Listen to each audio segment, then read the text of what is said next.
Howdy folks. This is an intro to a video that I've already shot, all the pieces I think, and I'm going to be using the Sheldon Vernon mill here with a brand new 90 degree V groove, 90 degree included angle V groove cutter to cut some grooves in some pieces of steel that will be used to assemble a kit that I purchased from another YouTube company, or YouTube creator I should say, other than company. Well, I've brought you back to start this cut because I've decided to go ahead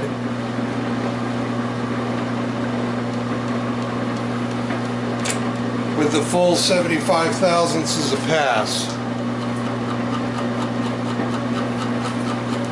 Get some oil on it.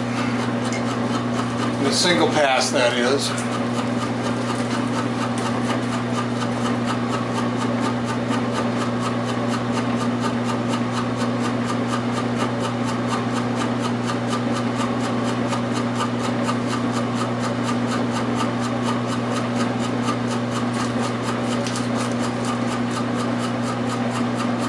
Again, I could probably speed this greatly up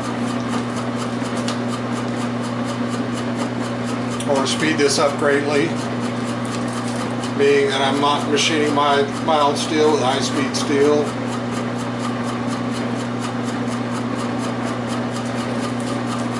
I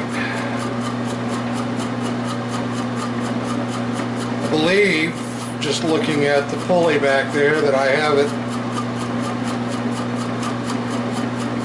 spinning as fast, doing as fast a table speed as actually is available.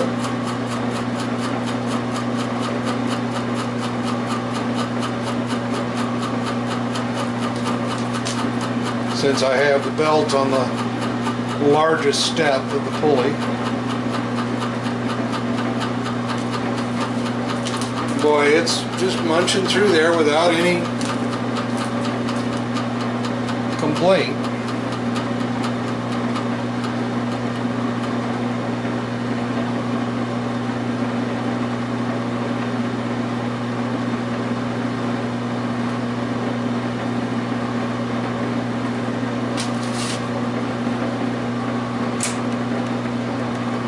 All right. Sure. Yep.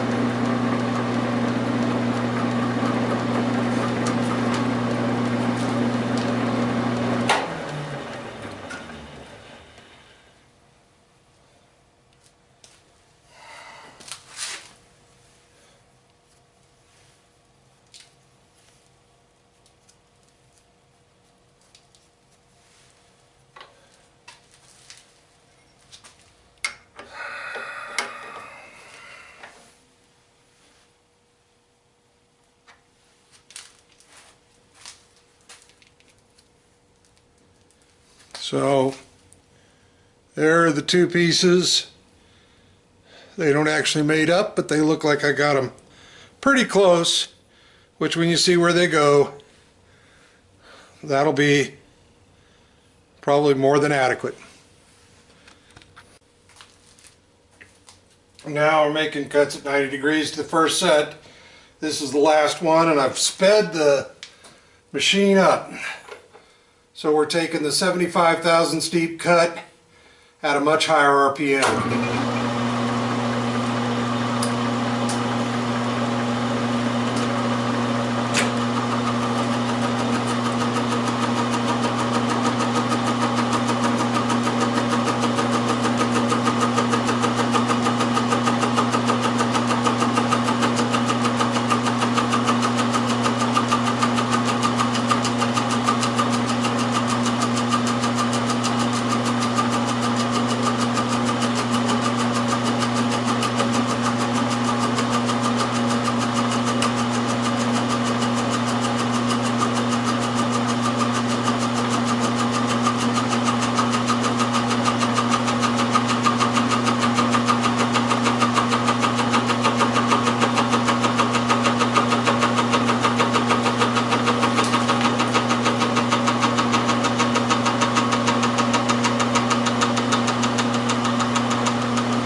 That's a lot faster than we were doing it.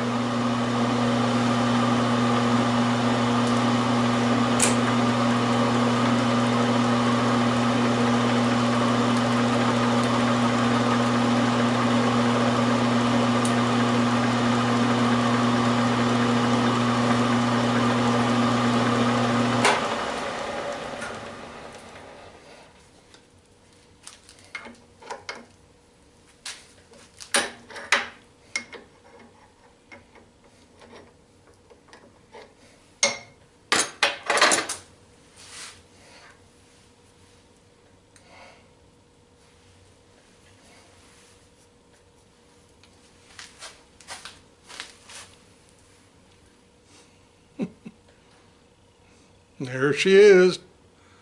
Last one of those cuts. Well, sorry about that, folks. I got too excited and was more worried about getting set up and forgot to turn on the camera, but I've got the second cut. They're not precisely the same depth, but again, for what this purpose is, it's not the most important thing in the world, but try to keep them in camera. I got to keep looking at the thing instead of looking at my viewfinder instead of looking at the object. So there's the first. Well, howdy again, folks. This is going to be the second half. Welcome to the second half of the video that started out with me machining these little blocks of steel that were already pre-cut and drilled.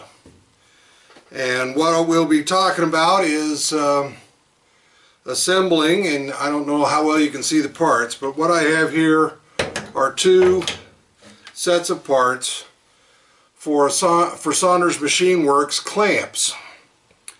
These are roughly equivalent to I think it's 405 3-inch or so clamps from Kant-Twist. And these are the blocks that actually do the clamping. First off, I'm going to apologize a little bit to Saunders Machine Works. I haven't even tried to assemble these, and I've already started modifying the kit. Just because as I'm an engineer as well as an amateur machinist, and I just kind of figure, well, I know better. Not always, but I'm going to try something. And I'll get you zoomed in and we'll see if I can assemble my first clamp. We'll go here, but I'm not sure that that's the correct order. I think I'm going to run into a problem right now and start over again. And in fact, I'm sure of it, so we will. It's not much of a disassembly. I'm going to take screws.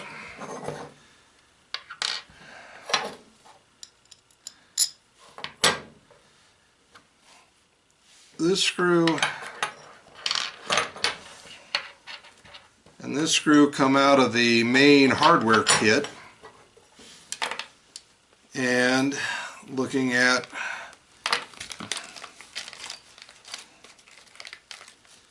this, I see there are spacers. Aha! And said spacers, and this jaw or whatever leg has threads. So probably the best thing to do is to lay this down this way.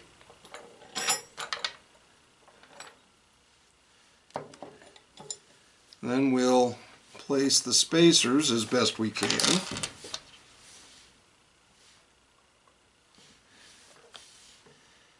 And then we need to think about exactly what we're doing here.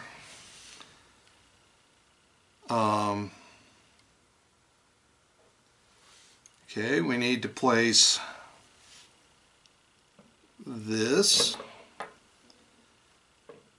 here.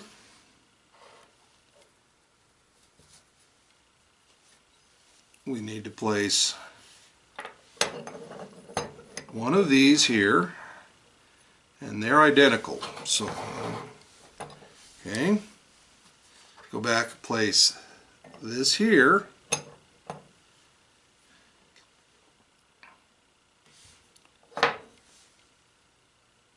Then we need to place this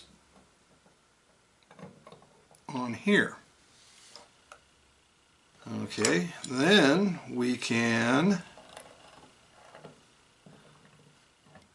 see if we can get, okay.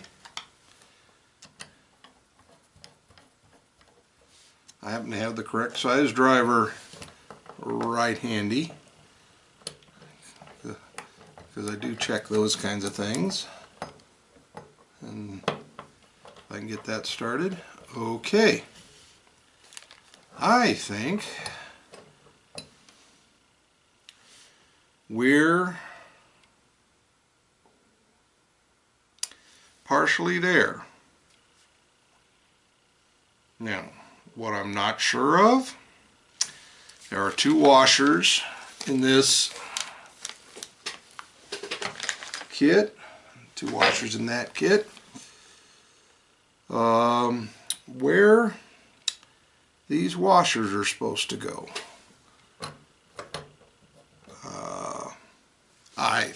The only thing I can see is the washers go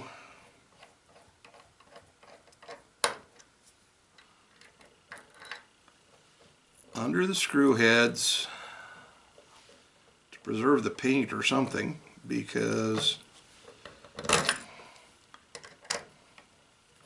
now get this back into alignment, because they don't obviously go, they're too small, and they obviously don't go underneath.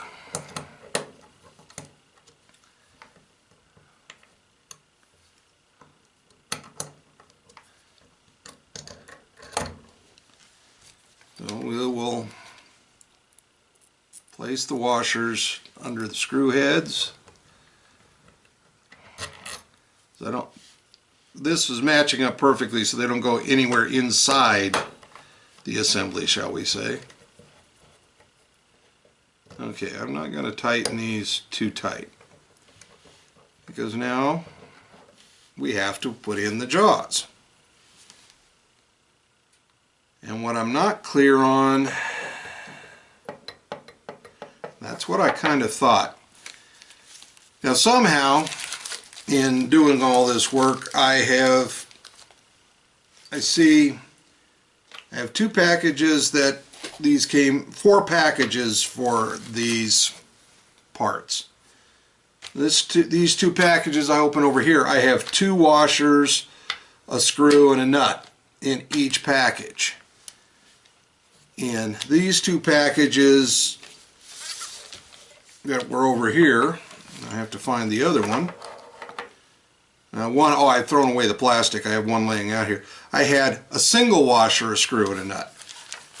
I am kind of assuming I lost 2 washers, which I could do. Fortunately, I think I have a few more in a kit.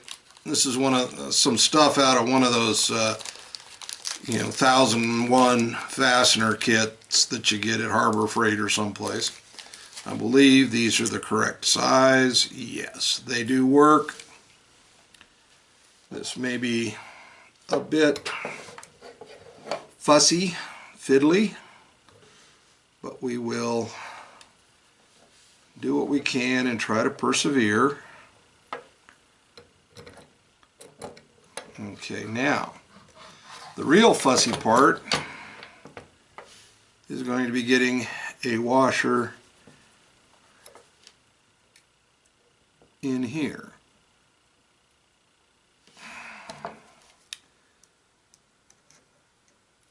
Oh, not as bad as I thought. My Randy Richards scribe, and it gets all lined up.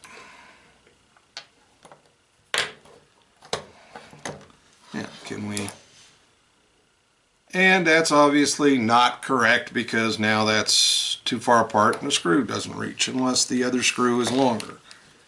Oh, maybe this is, oh, I think maybe this is why.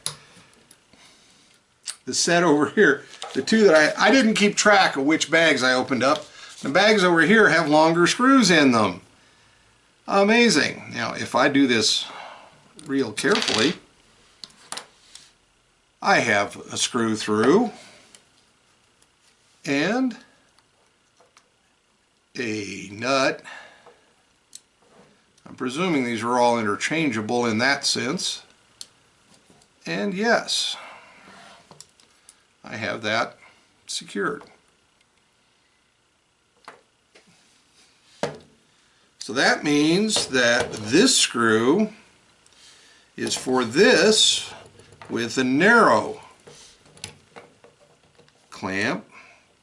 Now when I cut these clamps, of course this part should line up, they're centered, and this part should line up, they're centered, and hopefully these parts line up because I tried to center them rather than come in from a corner or something. So now when we look at this, you know, I think there is room for one washer, but there may not be room for two. So that's probably why I got one washer in this set. So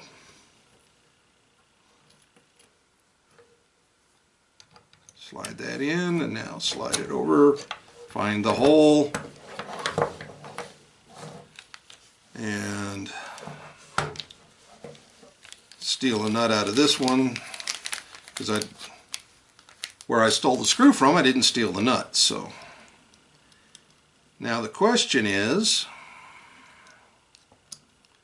for me, let me look at this. Yeah, that's certainly right. So now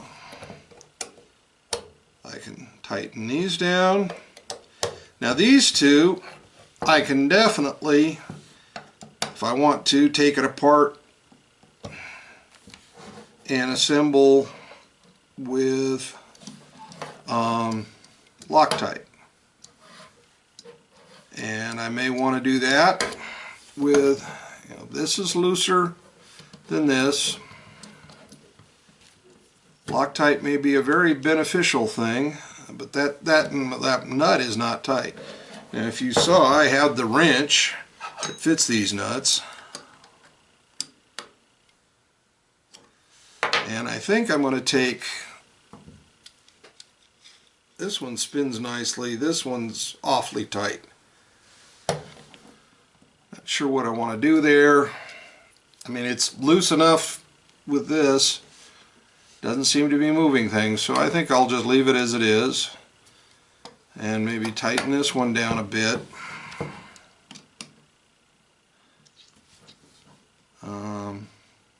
Yeah, you don't need these loose, but you don't want them coming apart. We'll have to see over time. So that part works. Now we'll go ahead and finish off. There's this short rod which, as I thought, goes through a hole drilled in the end of this screw, and these thumb screws are for this, and I'll definitely absolutely Loctite these thumb screws on as the final adjustment. So now I have one working clamp. And so here we are with the final product of this project, the two completed Saunders clamps. Again, Saunders NYC CNC is their YouTube channel. Saunders Machine Works on the web. And I have now two decent sized kant-twist style clamps and my one little 401. I will have to buy a mate to my 401 soon, and I will be buying intermediate sizes and biggers, and then over the years different multiple clamps. Clamps are almost as useful to a machinist as to a woodworker. Different style clamps, and boy, woodworkers can never have enough clamps. So that wraps this whole project up. I hope you enjoyed it, and we'll get this posted, and I'll have another one at least partial on the Shoreline conversion very, very soon. Thank you very much.